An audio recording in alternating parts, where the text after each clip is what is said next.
Vamos orar, vou falar um pouquinho mais sobre isso. Pai amado, Pai querido, obrigado, meu Deus, por estar aqui. Obrigado, meu Pai, por essa mais uma oportunidade que o Senhor está nos dando, meu Deus, nessa madrugada. Meu Deus, nos ajude, Senhor. Meu Pai, se não for o Senhor, meu Pai, não há sentido nada disso. Não há sentido, meu Pai, câmeras, luz, energia, não há sentido, meu Pai, pessoas, meu Pai, no estacionamento, pessoas, meu Pai, no estúdio, pessoas, meu Pai, dentro da nave, fora da nave, na internet, na transmissão, em outra cidade, estado, país, meu Pai, não há sentido nada, meu Deus. O que há sentido, Senhor, é o Senhor. É o Senhor que nos dá o sentido da vida, meu Pai. A grande realidade é isso. Meu Deus, se eu for falar, meu Pai, e tentar converter um ateu, meu Deus, a única coisa que eu preciso falar, meu Pai, qual é o sentido da vida? O Senhor nos traz o sentido. O Senhor, meu Pai, nos dá a visão. O Senhor nos dá, meu Pai, aquilo, meu Deus, que todos nós nascemos faltando, meu Deus. O Senhor, meu Pai, vem e encaixa, meu Pai, a peça que sempre foi, meu Pai, ausente em nossos corações. Eu peço, meu Deus, que não haja mais, meu Pai, nada ausente, Senhor. Meu Pai, nada faltando, nada fora do lugar. Que tudo esteja organizado. Que tudo esteja alinhado, que tudo seja, meu Pai, esteja completado, meu Pai, pleno. Meu Deus, eu peço que o Senhor venha, meu Pai, nos ajudar, Senhor, a ter esse discernimento e fazer, meu Pai, a cada um de nós enxergar, meu Pai, o que realmente importa. Muito obrigado, meu Pai, nós te amamos demais, Senhor, e peço, meu Pai, que o Senhor conduza esse trabalho e que não seja eu, mas seja o Senhor, meu Pai, nesse altar. Muito obrigado, meu Deus, em nome do Senhor Jesus, amém. Amém, amém, graças a Deus. Pode sentar, por gentileza.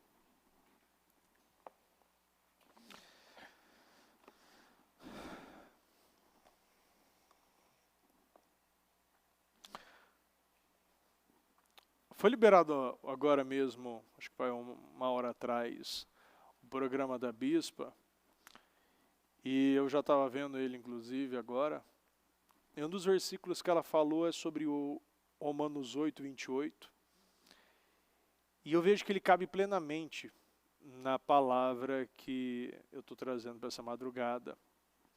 Uma palavra que não é nova, uma palavra que a gente não para de bater. Eu vejo o que mais Deus está buscando em nós é um foco. Algo que está faltando.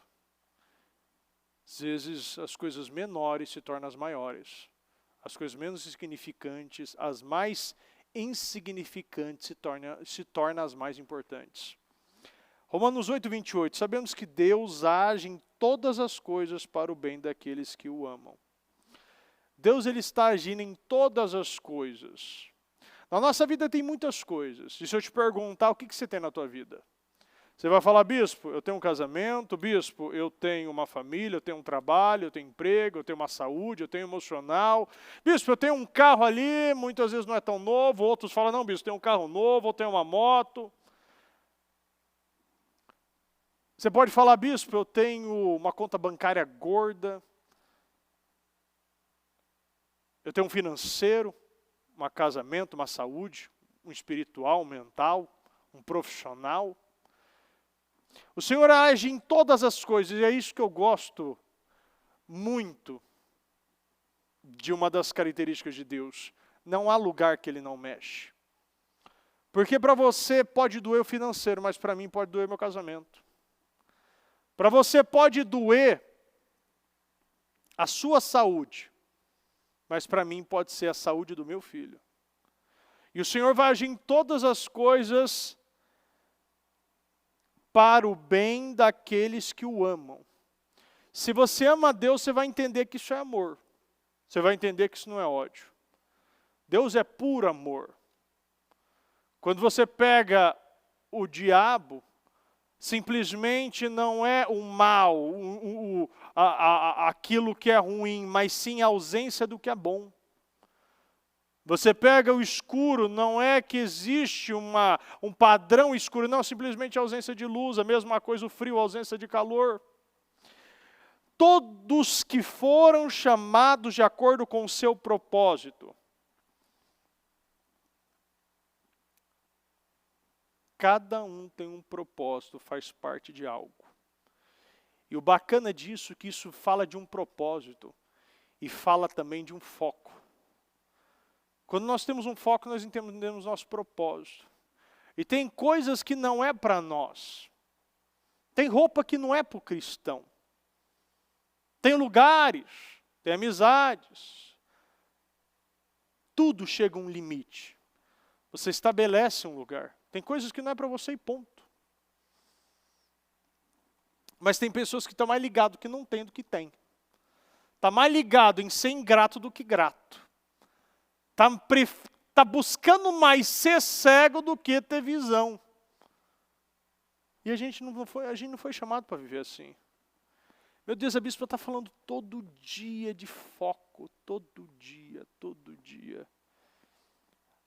Ainda a palavra de segunda-feira, foco é saber dizer não. As distrações, falta de foco tem sido um grande problema na vida dos crentes. Eu falo na vida do mundo em geral, mas até o mundo sabe ter foco com aquilo que quer. E nós sabemos o que é mais importante e muitas vezes não está botando foco no que é importante. O maior inimigo do foco é as distrações. O diabo, ele é o rei. Ele é o mestre das distrações. Eu posso falar desde o Jardim do Éden. Deus, ele criou o homem do pó. Dali ele botou todos os animais, ele criou os animais também do pó. Você vai ver lá ó, os animais, os domésticos, os que voam. E você vê que colocou ao homem a responsabilidade de nomear, dar nome a cada um. Daquele momento, depois que foi feito, deu as direções sobre o que ele podia comer, o que ele não podia, deixou os dois no centro, no meio do jardim, não foi nas laterais, foi no meio. Porque as coisas têm que estar no centro, e lá você vai ter a questão da escolha. Quando você vê, foi adormecido, tirou a costela, criou a mulher, e as coisas seguem. No momento que a serpente chegou, ela era mais astuta dos animais. Você vê ali uma astúcia. E aquilo que houve? Eu gosto de uma coisa que é algo que, desde o Jardim do Éden, o mundo está caindo. Que a questão é ser ligado pelos sentidos. O diabo ele vai trabalhar em cima dos sentidos. O diabo ele vai trabalhar porque a Bíblia fala sobre o fruto, ele foi agradável aos olhos. Quando você corre lá para Gênesis 25, você vê um Esaú chegando faminto. E aquele ensopado, ele não chegou simplesmente. Você não chega, a tentação só é tentação quando você pode realizar. Você precisa ter um sentido, aquilo precisa ter um desejo. A carne está pedindo alguma coisa.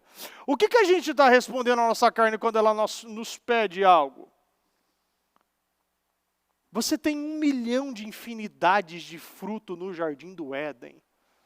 Mas você foi focar naquilo que não era para você. A incumbência de passar direção para Eva, para a mulher, que ainda não foi dado, naquele momento ainda não tinha dado dado o nome de Eva, mas naquele momento foi dado à mulher, o homem a incumbência de passar a direção do que não podia. Aquilo não era para ele, não fazia parte.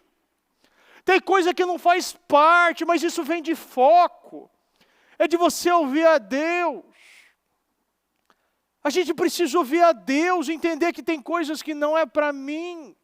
Isso vem de um foco, de uma determinação, de um propósito da minha vida. Tem coisa que não é. E aquilo veio agradável aos olhos, juntou a fome com a vontade de comer. Fechou, ali casou. Chegou a fome de Esaú com a vontade de comer e com a cor do ensopado. E aquele ensopado é vermelho, naquele momento já foi dado o nome de Edom, porque o pai dos edomitas, você já vê que tudo foi casando. Mas o que me mostra é que a gente tem 5 sentidos: olfato, paladar, audição, visão, tato. E o diabo trabalha em cima disso, e não é de agora que ele trabalha, e nós sabemos que ele trabalha em cima disso. Aquele momento chegou aquele cheiro. Ao mesmo tempo, a Bíblia fala em Hebreus, daquele homem, que a Bíblia fala de profano e imoral. Quando você fala, ainda até peguei a tradução de um homem profano, imoral, você vê que a Bíblia ela relata que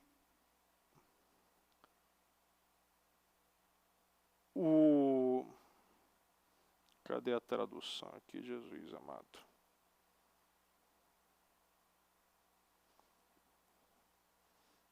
Vem aquele silêncio, né, da morte, né, que a bispa fala. Profano, que diz respeito que é sagrado. Sacrilégio, herege, ímpio, descrente, profanador, blasfemo, blasfemador, renegador. É algo que para mim é muito forte, porque o Senhor ele fala daquele que não valoriza o que para Deus deve ser valorizado. Você é colocado como um imoral e um profano quando você troca e trata aquelas coisas que é sagrada com desprezo. Todas as vezes que a gente trocar aquilo que é sagrado, você vai se tornar um imoral. Aquilo que falta moralidade. Aquilo que vem até mesmo tratando as coisas de Deus simplesmente como a gente aprende com Esaú. Esaú, ele tinha algo tão grande. Mais para frente você vai ver as promessas, você vai ver a maneira que Deus tratou com tudo aquilo. Um homem que ele fazia parte da descendência.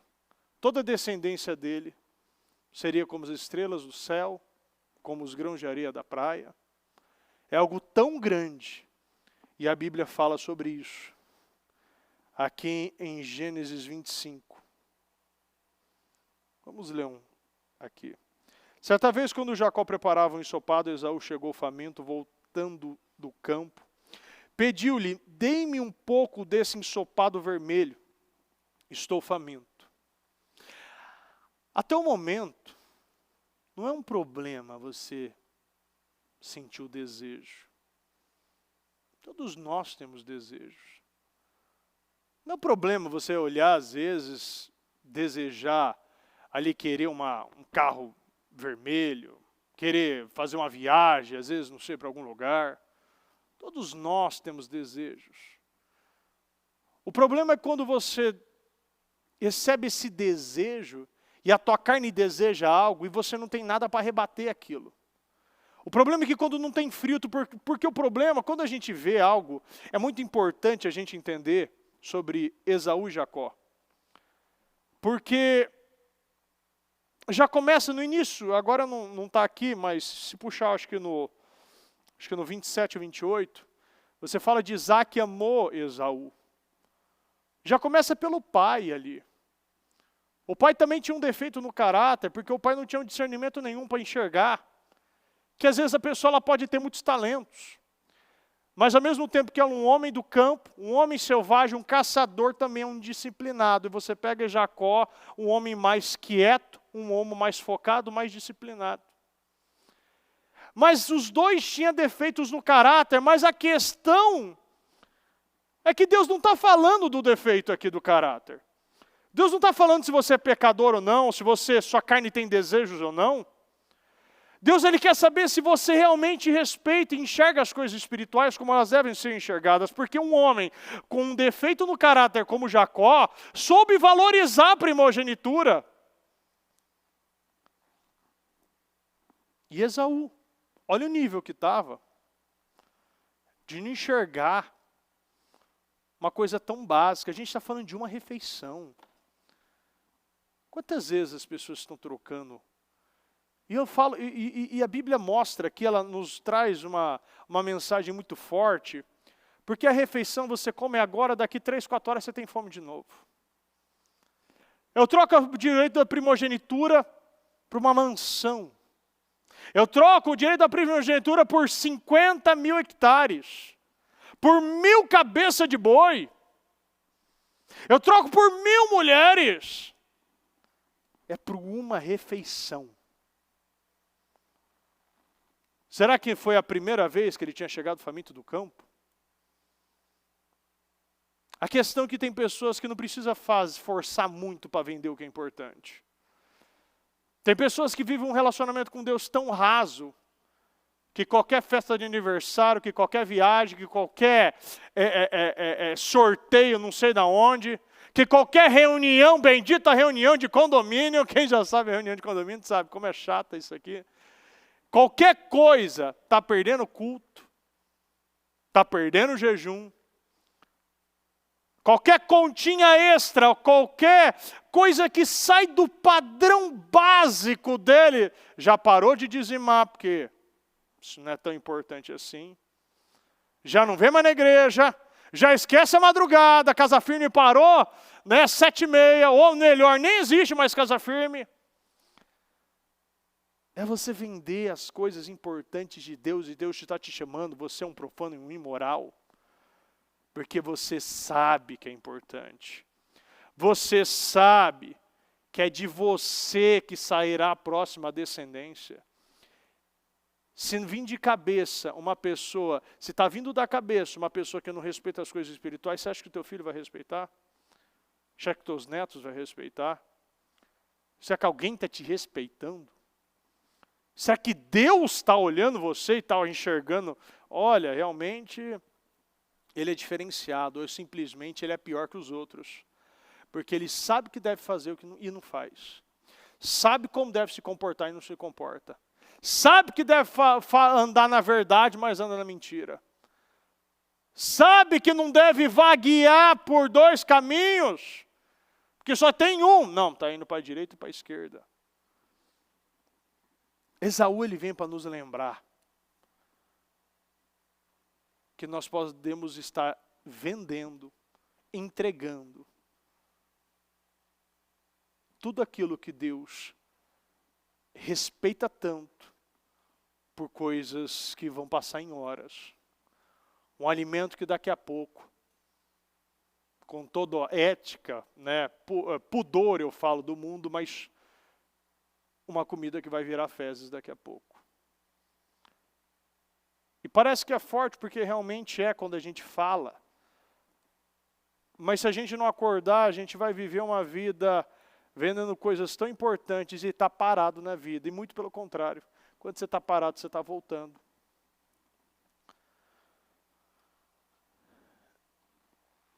Vendeu por qualquer coisa, um prazer momentâneo. Ali a gente fala de um Esaú que ele vendeu por comida, mas tem gente que vende por um prazer no sexo, gente que vende por um momento com uma pessoa. Eu recentemente vi que anunciaram um show, na realidade me contaram, né, isso aí, que eu não conheço direito o artista, mas anunciar uma pessoa me falou que anunciou um artista internacional, não sei aonde, nem lembro agora o nome da pessoa, mas acho que daqui 4, 5 meses vai acontecer o início da venda ou o show, e a pessoa já estava acampando na porta. Eu fico pensando, esse é o propósito da nossa vida? Será que realmente esse é o legado que muitos vão deixar para a próxima geração? uma geração tão vazia, que não tem um propósito tão básico, né? Um propósito tão raso, né? De não ter profundidade em nada. E a gente vê que o povo está fazendo isso adoidado, adorando pessoas. Pessoas adorando pessoas. O ser humano não foi criado para adorar ninguém. Nós fomos criados para adorar a Deus.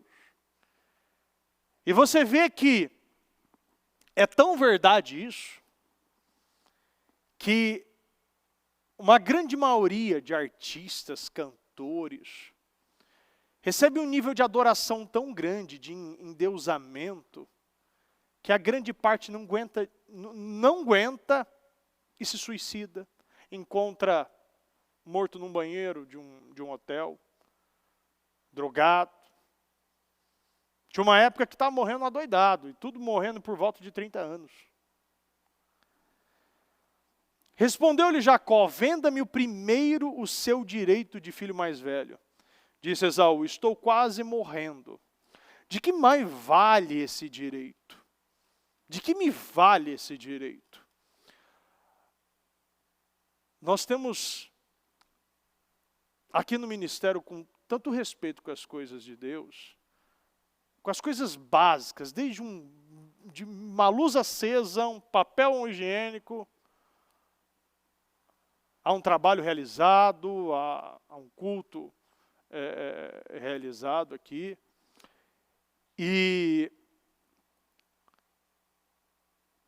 se nós não entendemos que esse direito, quando eu falei agora mesmo no culto das 23, Deus falando que Ele é justo e direito. Aqui a gente fala de um direito que você possa até puxar para o direito de propriedade, mas aqui é um direito moral. Deus fala de um direito moral. Mas quando você respeita um direito moral, você respeita também o direito da propriedade, entendendo que isso é seu. Pela fé é seu. E se você não enxerga algo como algo bom, você não respeita nem a família que você está. Tem pessoas que estão num lugar, mas não respeitam o lugar. Tem pessoas que estão vivendo um privilégio tão grande de ter igreja aberta, Bíblia à disposição, pastor 24 horas, cadeira limpinha, água bonitinha, tudo certinho, tudo bonitinho.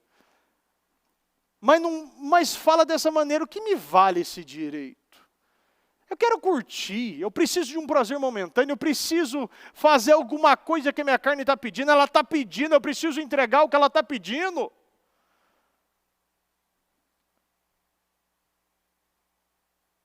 E uma das coisas que nós estamos falando recentemente é que precisamos martelar, saturar a nossa mente com a palavra de Deus.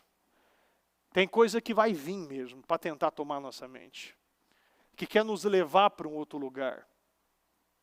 Não é à toa que as palavras estão vindo. Vá para águas mais profundas, ceia passada, retrasada. Foco todo dia. Deus está falando, levando a bispa a falar todo dia de foco. Segunda-feira ela fez 4 programas relacionados a foco. A palavra sendo dividida em 4 programas. Deus está batendo foco, e Deus está falando: para de vender o seu direito por qualquer coisa. Para de toda hora estar voltando. Sabe o que aconteceu? Quando você olha aqui em Hebreus 12, 16, que não haja nenhum imoral profano como Esaú, que por uma única refeição vendeu seus direitos de herança como filho mais velho, como vocês sabem posteriormente. Porque é sempre assim: quando você não valoriza, você perde. Quando quiser dar a bênção, porque na hora que tem que fazer, não faz, quando quer, não, e quando não quer, agora quer fazer. Quando não pode, agora quer tentar realizar. Quer tentar consertar, mas tem porta que é só aberta uma vez só. Tem porta que é só aberta uma vez. O prazer momentâneo pode ser criador de um grande arrependimento eterno. Um prazer momentâneo não compensará um sofrimento eterno. Um prazer momentâneo não irá se comparar com uma alegria eterna. O que o Senhor está nos falando é que, posteriormente, quando quis herdar a bênção, foi rejeitado. E não teve como alterar a sua decisão. Ele não teve como alterar a sua decisão. Tem decisão que você toma que não tem como mais voltar atrás. Uma das coisas que mais a gente está falando, martela a palavra de Deus, se satura, se satura, se satura, se satura, porque a palavra de Deus gera conhecimento, conhecimento gera discernimento, discernimento te gera antecipação. Se antecipa a situação, você não precisa estar lá. Você não precisa entrar nesse buraco, você não precisa viver esse problema. Quando você tem a palavra de Deus na tua cabeça, você não dá lugar mais para nada. E quando vem o medo, você rebate com a coragem. Quando vem a dúvida, você rebate com a certeza. Quando vem a doença, você rebate com a cura. Quando vem a maldição, você dá um chute.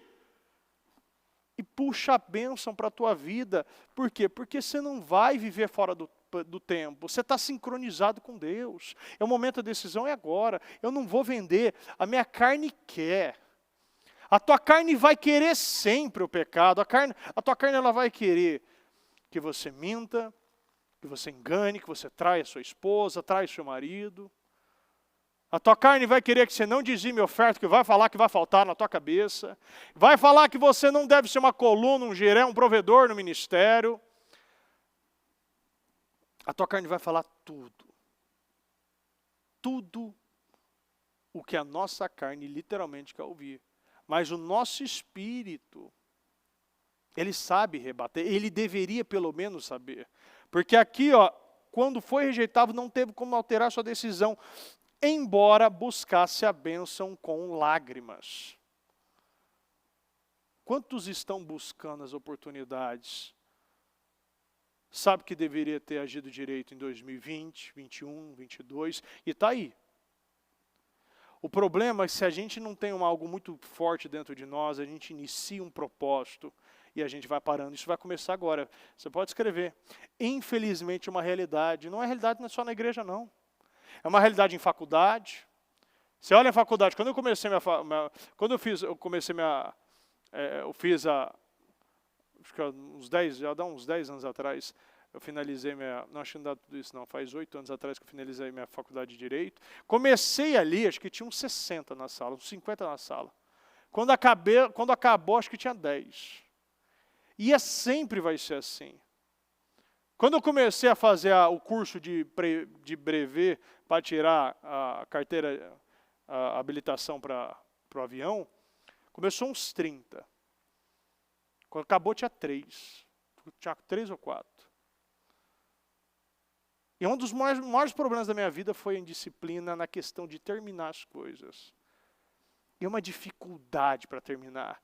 Porque eu sou uma pessoa que eu quero tudo. E ao mesmo tempo não vou pegando. E eu preciso agarrar no negócio. Eu não posso soltar, não posso olhar para o lado. Porque ao mesmo tempo que eu tenho muita ideia, eu tenho muita facilidade em resolver problema, eu sou muito criativo, eu também me desfoco muito fácil. Então, para eu ficar sentado numa cadeira e ler, e ficar parado e absorver 1, 2 horas é muito difícil. Você olha para o meu irmão, você vê que ele não está sentindo nada. Vê que ele vai embora. Ali vai ficar 3, 4 horas ali, fica o dia inteiro. Quando eu estou sentado, até minha perna fica mexendo. Né? Fica aquela perna ainda mexendo para tentar segurar a ansiedade. E aí meu nível de ansiedade vai diminuindo. Por quê? Porque eu preciso ter foco. Eu me forço, eu mastigo a minha carne. Eu não vou, isso aqui é minha vida. Eu não tenho plano B, eu não tenho opção. Eu decidi que isso aqui só tem uma opção, só tem uma escolha. Eu cansei de ficar buscando com lágrimas as decisões perdidas. Eu não vou ver assim, sabe por quê? Porque eu não vivo mais para mim. Eu vivo para Deus, eu tenho família. E você precisa enxergar a mesma coisa. Você tem família. Você foi chamado para Deus. Para você ser um instrumento nas mãos de Deus, o que você está fazendo? Nós estamos vendendo tanta coisa, com coisa que vai parar, vai desperdiçar. Essa é uma oscilação, é uma instabilidade, é uma inconsistência. É uma falta de resiliência, é uma falta de foco, é uma falta de fome. A gente não consegue ficar sentado numa cadeira, não consegue pegar numa Bíblia. É difícil, mas é claro que é. Eu falo por experiência própria, é muito difícil. Mas você precisa colocar na cabeça, eu tenho a bênção ou a maldição, eu tenho vida ou morte. Se eu não pego a vida, a morte vai me pegar. Eu não tenho como mais dar uma opção. Esse excesso de opção que o mundo te dá, não é o que Deus te dá. Deus não te dá opção. Você pode receber uma bênção, bem sim ou benção. A Bíblia, a palavra de Deus ainda no domingo veio falar sobre o pecado maior, o nível de consciência teu. Você pode estar trazendo um pecado maior para a tua vida. O nosso nível de consciência depende do nosso nível de consciência, que eu sei que o seu nível de consciência é alto, porque você está numa igreja que te leva a uma consciência alta.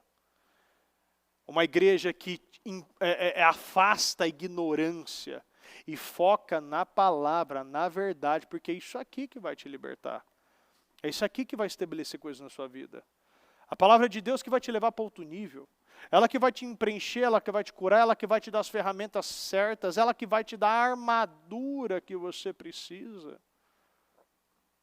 Então, se você tem uma armadura, você sabe como usar. Se nós temos um escudo,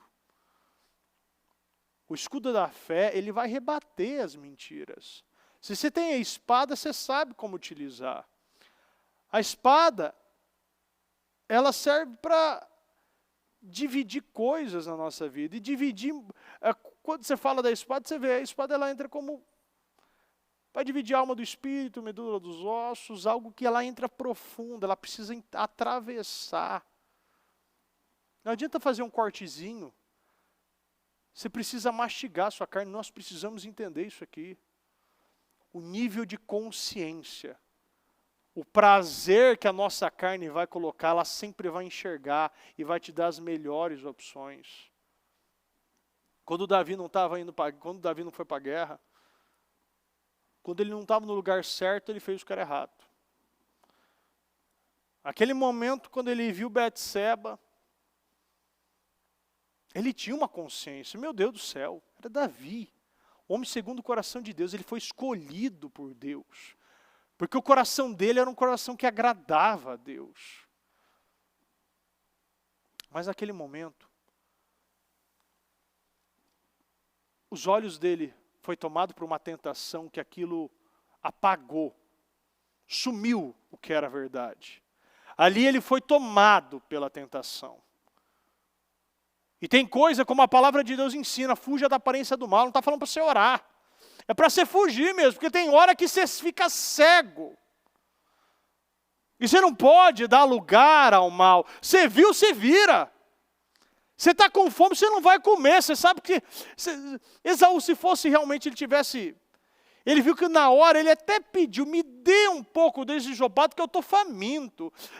Você está com fome, tem coisa que a gente vai pedir. Ali é que era comida. E ali até o momento não houve nenhum problema, não houve troca nenhuma da primogenitura. A questão é quando te oferecem, peraí, eu te dou isso aqui em troca disso aqui.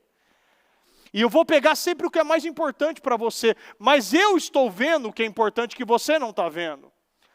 Tem pessoas que a gente vê isso. É algo que a gente vê muito. Quando você vê aqueles vídeos lá de Moçambique, o pessoal pulando no terrão, né, com as casas tudo de terra, palha, o teto. E você vê o povo gritando, mas o povo pula, o povo grita, o povo louva a Deus. Não tem sapato, não tem roupa, não tem nada, não tem nem água direito. Mas está numa alegria. Porque estão focados no que tem. Ninguém está comparando outra coisa, ele só tem aquilo. E aquilo você tem, se valoriza. A gente só tem isso aqui.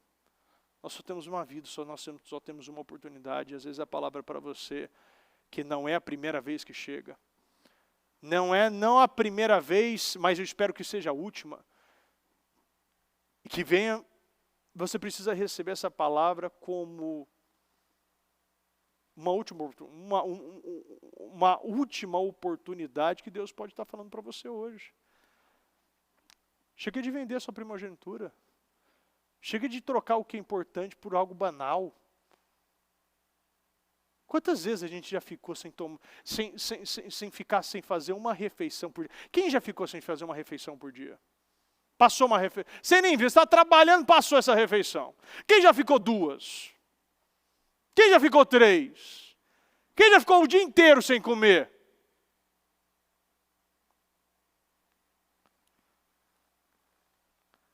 Esse é o problema. Quando é pensado, quando tem propósito, você já deve saber que vai ter alguém que vai lutar para você quebrar esse propósito. Mas se for de maneira banal, passa.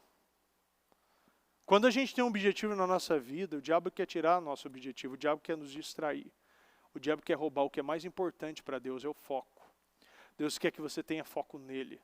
Deus quer que você fique focado nele, olhando para cima, porque é do alto que vai vir a salvação, é do alto que vai vir a redenção, é o alto que vai vir tudo que nós precisamos. Se você entende que é do alto que vai vir sempre tudo que a gente precisa, você não vai ficar olhando para baixo. Você não vai ficar olhando para as pessoas, você vê, é algo tão forte que os romanos achavam que a cruz, e presta atenção, às vezes você está dormindo, né? Dá um chacoalhão, levanta, né?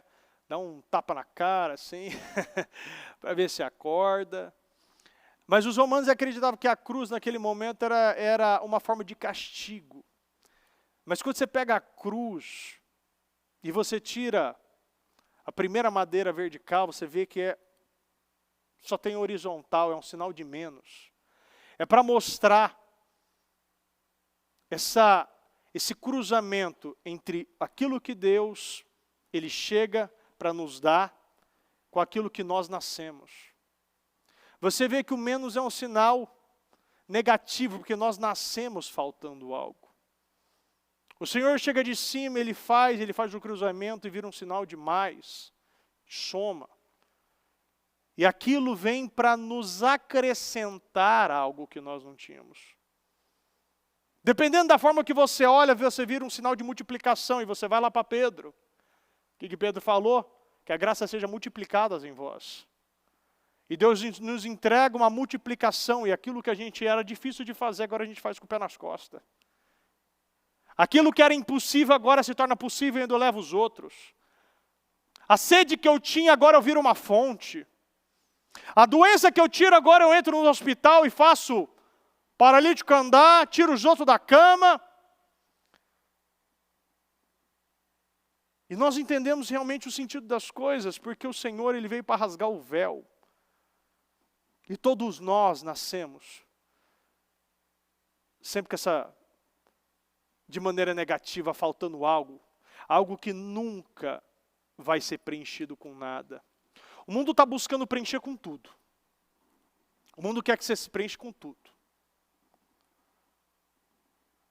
Comida, viagem, compras, sexo, imoralidade, glutonaria, tudo. Mas isso foi colocado por Deus. E eu posso falar para o ateu mais convicto do mundo. Qual é o sentido da vida? Ele não vai saber falar. Eu posso pegar todas as religiões. Vai falar sobre as existências.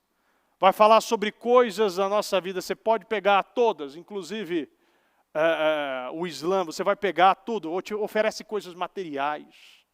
Mas o Senhor fala de uma vida eterna, que só é dada por Ele. E quando você encontra o Senhor e você tem realmente um relacionamento com Ele, você encontra o sentido da vida. O sentido da vida que o Senhor pede para nós realmente acordar nessa madrugada. Você só vai encontrar o sentido para as coisas na sua vida.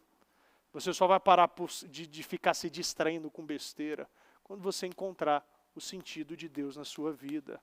O que eu falei em Romanos 8 agora. O propósito que Deus para a tua vida. Nós encontramos esse propósito. dos que foram chamados de acordo com o seu propósito. Nós fomos chamados de acordo com o propósito da nossa vida. Uns foram chamados para pregar, outros foram chamados para ser coluna, outros foram chamados para não sei o quê. Outros, cada um foi chamado para alguma coisa. Cada um foi chamado para uma parte de um corpo. E tudo faz parte de um propósito. Tudo faz parte de um porquê. Esaú, ele tinha um propósito. Nós poderíamos hoje estar falando Abraão, Isaac e Esaú. Mas Esaú, ele não enxergou esse propósito. Eu não sei se foi por falta de ensinamento de Isaac, ou simplesmente porque Esaú não quis e não viu como importante, a Bíblia fala sobre isso, sobre uma pessoa que agiu de maneira imoral e profana. Porque você não pode desprezar algo tão valioso que para Deus, porque isso mostra a falta do conhecimento, falta do discernimento, falta do respeito, falta de temor. Nós não podemos mais ser esse tipo de pessoas. Para até mesmo uma pessoa com defeito no caráter, como Jacó, aproveitar mais do que o próprio Esaú. Decida hoje. Chega de distração. Chega de pular de galho em galho, de ficar procurando alguma coisa. Encontre o seu significado, encontre entender o significado da cruz. Encontre entender por que Jesus foi aquela cruz. A partir do momento você vai entender que ele veio para somar, acrescentar o que nós não tínhamos. A partir do momento que você entender qual foi o sentido de tudo isso, você vai conseguir pegar a sua cruz. E você vai conseguir levar essa mensagem para outras pessoas.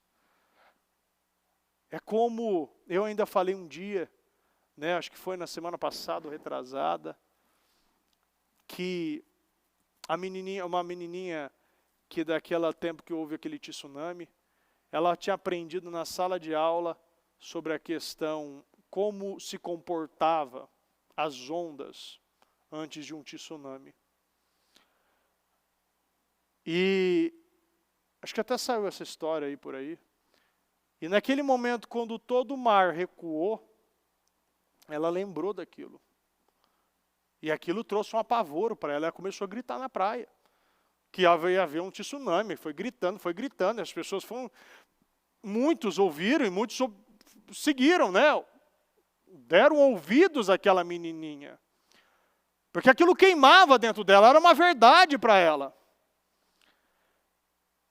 Mas muitos não foram. E o que aconteceu? Os que não foram morreram. É como o Evangelho. Nós somos essa menininha. E essa verdade precisa queimar em nós. E nós precisamos levar esse Evangelho de maneira até desesperada, porque isso precisa queimar. É como você tem realmente a maior verdade da tua vida dentro de você, mas você decidir ficar com a boca fechada. Se realmente essa verdade queimar dentro de você, você precisa falar. Por isso que uma das áreas mais importantes do ministério, o Evangelho, é o evangelismo. É levar essa verdade. E não é evangelismo ali que a gente vai todo mundo junto. Não, evangelismo na tua casa mesmo. No teu trabalho, no teu elevador. Ali no shopping, na tua rede social. Esse trabalho mesmo de formiguinha, separar e falar a sua verdade. E a sua verdade não precisa ser uma verdade teológica, mas é uma verdade testemunhal, uma verdade daquilo que você viveu, dos teus milagres, da tua experiência, da tua família. Essa é a verdade que o Senhor fala, testemunho. Jesus não está te pedindo para ser advogado, não está pedindo que você defenda nenhuma causa, Ele quer que você testemunhe. Nós precisamos testemunhar, mas você só testemunha quando você tem foco. Quando realmente você tem foco. Você sabe o que você está falando. Nenhuma pessoa vai conseguir mudar essa verdade. Porque você sabe que o tsunami vai chegar. E essa onda vai levar muitos. Jesus está voltando. O arrebatamento é real. E cada dia que passa e cada minuto que se vai, nós estamos chegando mais próximo dessa volta. E será que eu estou preparado para a volta do nosso Senhor Jesus? Será que eu estou salvo? Será que realmente eu vou viver na glória? Será que esse prazer momentâneo que muitos estão dando não está te trazendo e te fazendo viver um grande problema eterno e duradouro? Foque, sature. Eu falo que no início é difícil, no meio também, no final também, mas você sabe que você tem graça. Depois que entra, você só precisa consolidar. Você precisa consolidar primeiro. Consolida. Tira. Eu lembro que muitas vezes, o que eu fazia? Eu não sabia lidar com um celular, com algumas coisas, eu simplesmente deixava ele longe. Agia como uma criança. O Senhor nos chamou para ser assim. Se você não sabe lidar com algo, tira de perto de você. Se a gente não tira, a gente até mesmo está mostrando uma arrogância, um orgulho, um menosprezo. Eu estou vendendo coisas, porque o Senhor, se você não está sabendo lidar com alguma coisa na sua vida, tira. Você não sabe dizer não, tira, se afasta dessa pessoa. Você não sabe lidar com alguma coisa? Tira da tua vida, joga, tira. Eu quantas vezes? Eu acho que foi umas 2 vezes, acho que uns 3 anos atrás, 4 anos atrás. Eu cheguei a desinstalar Facebook e Instagram. Porque eu falei, eu não sei lidar, eu vou desinstalar isso, no meu celular. Não sei lidar. Quando eu aprender a lidar, eu coloco. Isso não é feio não, isso mostra humildade. Você pode estar olhando assim, bispo, mas você não sabe lidar. Não sei lidar. Se você sabe lidar, você é melhor que eu, então. Eu não sabia lidar com isso, então eu desinstalo. Porque antes de eu tentar controlar na força da minha carne, eu fujo da aparência do mal. Eu trabalho com sabedoria. Eu tenho discernimento. Eu antecipo o meu erro. Eu mudo, eu troco, eu tiro e vou consolidando em Deus. Eu vou me aprofundando, eu vou indo para as mágoas mais profundas. E aquilo que era um problema não é mais. Aquilo que era difícil se torna fácil. Aquilo que dava muito trabalho agora se torna muito mais leve. Você vai consolidando, você vai aprofundando. E é assim que as coisas são. Um passo de cada vez, um dia de cada vez. Nós já vencemos. O ponto de você estar na madrugada, você já tem que dar glórias. Você já tem que dar um grande aleluia e agradecer a Deus, porque isso, para você, anos atrás, já era difícil. E a gente precisa realmente valorizar as pequenas conquistas. Uma das coisas que a bispa me ensinou é que você precisa valorizar as pequenas conquistas. A gente é muito bom fazer tempestade em copo d'água. A gente é muito bom em criar um grande problema onde não tem. Mas a gente é péssimo em valorizar as pequenas vitórias. Você precisa valorizar as suas pequenas vitórias. O fato de você estar aqui me ouvindo, aprendendo, e ainda acordado já é uma grande vitória. Isso já é algo que a grande maioria não consegue. É só olhar em volta. Era para a igreja estar cheia. Cadê o povo? Não sei, mas eu sei que você está aqui. E eu sei, se você está aqui, você está plantando, você vai viver. E coisas já estão acontecendo na nossa vida por causa disso. O fato da nossa consistência, uma vez a bispa falou uma coisa, eu tinha voltado no trabalho da Sé, o trabalho que tinha feito foi um trabalho maravilhoso. Trabalho maravilhoso, tanto que eu acho que foi ainda naquele dia, num dia que, no mesmo sábado, veio acho que 8 ou 10 pessoas aqui no mesmo sábado, vendo aqui na igreja. E uma das coisas que ela falou para mim, que não é o fato do trabalho ter sido bacana, mas pela consistência de eu realizar esse trabalho. Eu era a pessoa da inconsistência, da instabilidade. E o fato de você estar com uma consistência, há anos fazendo a mesma coisa, essa é a maior vitória. É você todo dia repetir a mesma coisa. E acreditar, mesmo errando, que o resultado será diferente. Se for um resultado em Deus, você pode falhar hoje, levanta e faz de novo. Você pode pisar, você pode torcer teu pé, você pode ter algum problema no teu dia. Você aprende, você resolve, você segue. O fato de eu estar anos realizando a mesma coisa é a maior vitória. Porque passou pandemia, passou problema, vem dificuldade, falta às vezes doação dali, vem dali, do outro, mas sempre Deus está sustentando. Todo dia a mesma coisa. Essa é a maior vitória. A vitória de você não estar perdendo foco. Você sabe para que você foi chamado. Você sabe o que é importante. Você sabe que a sua primogenitura, às vezes, tem um nome o quê? Tem um nome de um trabalho, tem um nome de um lugar que Deus te colocou. Uma coisa pequena, que às vezes nem parece com cara de primogenitura. Mas é. E o que você está vendendo isso aí? Você não pode mais vender isso. Isso não se vende. Tem coisa que é herdada. Você não vende algo. E o problema é que muitos estão vendendo por quê? Porque não teve custo para conquistar isso. Esaú não teve problema nenhum, não pagou nada para conquistar a primogenitura. Foi herdado. As bênçãos que Abraão, que foi prometido a Abraão e foi derramado na tua vida, as bênçãos que nós estamos vivendo, tudo que a gente está recebendo, tem coisa que foi herdada, você não fez nada. A maioria das coisas a gente fez nada, simplesmente você vive. Simplesmente você crê em Jesus.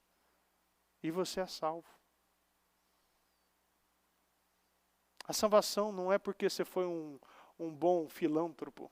Doou bastante, nunca traiu sua esposa, nunca nunca mentiu, nunca fez nada. Isso não muda nada. Se você crê em Jesus, é como aquele que estava na cruz ao lado de Jesus, não batizou, não falou em línguas, mas ele creu em Jesus. E naquele dia ele estava entrando no reino de Deus, no reino dos céus. Ele simplesmente creu. Tem processos, não é o nosso caso. Tem coisas, tem processos, mas eu digo que esse é um caso para nos mostrar. Você crê em Jesus, você vive, você acredita. Aquilo é tomado do teu coração. E você não sabe viver mais de outra maneira. Agora você tem foco, aquilo é importante para você. Vamos valorizar o que é importante. Foca naquilo que é essencial. Viva a tua vida um dia de cada vez. Para de focar no futuro e esqueça o passado. Viva um dia de cada vez. Celebre as suas pequenas vitórias. Foco, não venda a tua primogenitura. Lembre de Esaú sempre quando te der vontade de responder a tua carne vendendo o que é importante. O Senhor nos chamou para coisas grandes. Mas nós só vamos viver coisas grandes se você ir para águas mais profundas. Se coloque de pé, por gentileza.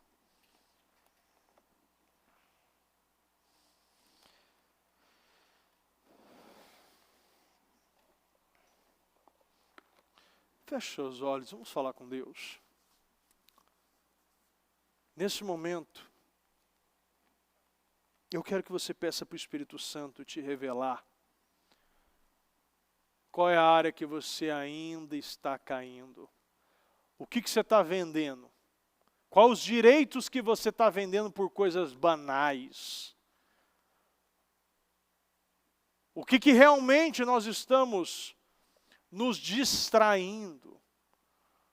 O Senhor não quer você distraído por coisa alguma, muito menos para coisas miseráveis como essa, porque isso mostra o nosso nível de profundidade, nosso nível de relacionamento.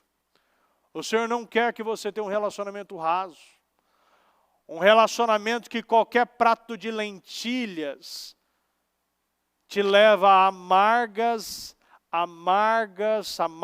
arrependimentos.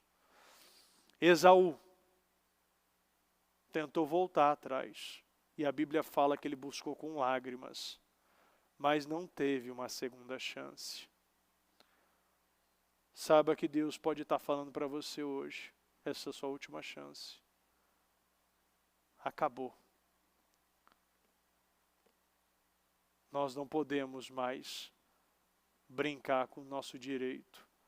Algo que foi tão difícil ser conquistado, um preço tão alto foi pago, e a gente está dando como se fosse qualquer lembrancinha que é dada na rua ou numa festa de aniversário, de casamento. Pai amado, Pai querido, eu agradeço, Senhor, meu Pai, por uma palavra tão reveladora, nos ensinando tantas coisas, meu Deus. Eu sei, meu Pai, que o Senhor está nos chamando para viver coisas grandes. E eu acredito, meu Pai, que não é fácil para muitos o nível de foco, mas o Senhor nos ensinou, meu Pai, que com o Senhor é possível. Meu Deus, simplesmente nós precisamos ter um encontro com o Senhor. E decidir, meu Pai, não viver mais de outra maneira. Eu peço, meu Pai, que o Senhor visite a cada coração, meu Deus. E que cada um, meu Pai, seja tomado por esse Espírito, meu Pai. Esse Espírito que vem nos elevar, meu Pai, em outro nível, nos dê um nível de foco, meu Pai. Um nível de foco tão grande, meu Deus, que vem impactar as pessoas. Que ninguém, meu Pai, que cruze o nosso caminho ou que tenha um contato conosco, se torne mais um, meu Deus. Mas que nós venhamos a constranger essa geração, meu Deus, com nível de intimidade, de relacionamento, como nunca se viu até então. Eu peço, meu Deus, que o Senhor nos ajude, nos dê graça, nos dê foco, nos dê fome, nos dê desejo. Meu Pai, que isso, meu Pai, venha queimar nos nossos corações. E que nunca mais, meu Deus, nunca mais venhamos a viver, meu Pai, por um arrependimento, meu Deus, daquilo que nós deveríamos fazer e nós não realizamos. Mas sim, meu Pai, todas as oportunidades nós possamos aproveitar, vivenciar, possuir, meu Pai, o que é nosso. Porque isso é nosso, meu Pai, e de mais ninguém, porque o que o Senhor planejou para mim é para mim. Meu Pai, a história que o Senhor escreveu para mim é para mim, meu Deus. Meu Pai, ninguém pode lutar o gigante, meu Pai, o Golias que tem meu nome. Ele é meu Deus, mas preciso de foco. Eu preciso de coragem, eu preciso de força. E que o Senhor possa derramar, meu Pai, esse nível de coragem, de força, de foco em cada um de nós. Eu agradeço, Senhor, meu Deus, por tudo, meu Pai, que o Senhor está fazendo. Meu Pai, pelas portas que estão sendo abertas. Eu agradeço, meu Deus, pela vida, meu Pai, de cada membro, de cada líder, de cada obreiro, de cada evangelista, de cada jovem, meu Pai, de cada criança. Eu agradeço, meu Pai, pelo Ministério Mudança de Vida. Eu agradeço por te conhecer, meu Deus. Eu agradeço, meu Deus, porque sei, meu Pai, que eu tenho, meu Pai, muito. Eu tenho demais, meu Pai. E eu sei, meu Pai, que eu não sou merecedor, meu Pai, mas é pela fé. E pela fé eu estou vivendo isso. E pela fé, meu Deus, eu viverei muito mais. E pela fé todos nós, meu Pai, viveremos, meu Pai, o melhor ano da nossa vida. O melhor mês das nossas vidas, a melhor semana das nossas vidas. Eu acredito, meu Deus, num extraordinário.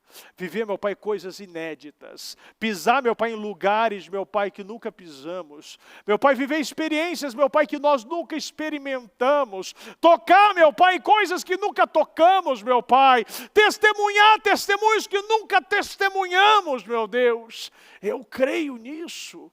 Eu acredito, eu tomo posse e declaro, meu Pai, na vida de cada um, meu Deus. E peço, meu Pai, que o Senhor nos ajude a cumprir o propósito da nossa vida até a sua volta, porque Jesus está voltando. E eu quero, meu Pai, viver para a glória. Eu quero, meu Pai, viver com o Senhor. Eu quero, meu Pai, que toda a minha casa venha viver com o Senhor. Eu quero que toda a igreja, o Ministério Mudança de Vida venha viver com o Senhor, meu Deus. Eu quero isso. Eu quero isso. Eu abençoo, meu Pai, a vida de cada um, meu Deus. Peço que o Senhor continue falando, conduzindo, meu Pai, derramando graça e favor, meu Deus, e nos entregando um nível de resiliência, de consistência, meu Deus, muito, meu Pai, profundo e sincero. Muito obrigado, meu Pai. Nós te amamos e te agradecemos demais em nome do Senhor Jesus. Amém. Amém, amém. Graças a Deus, Senhor.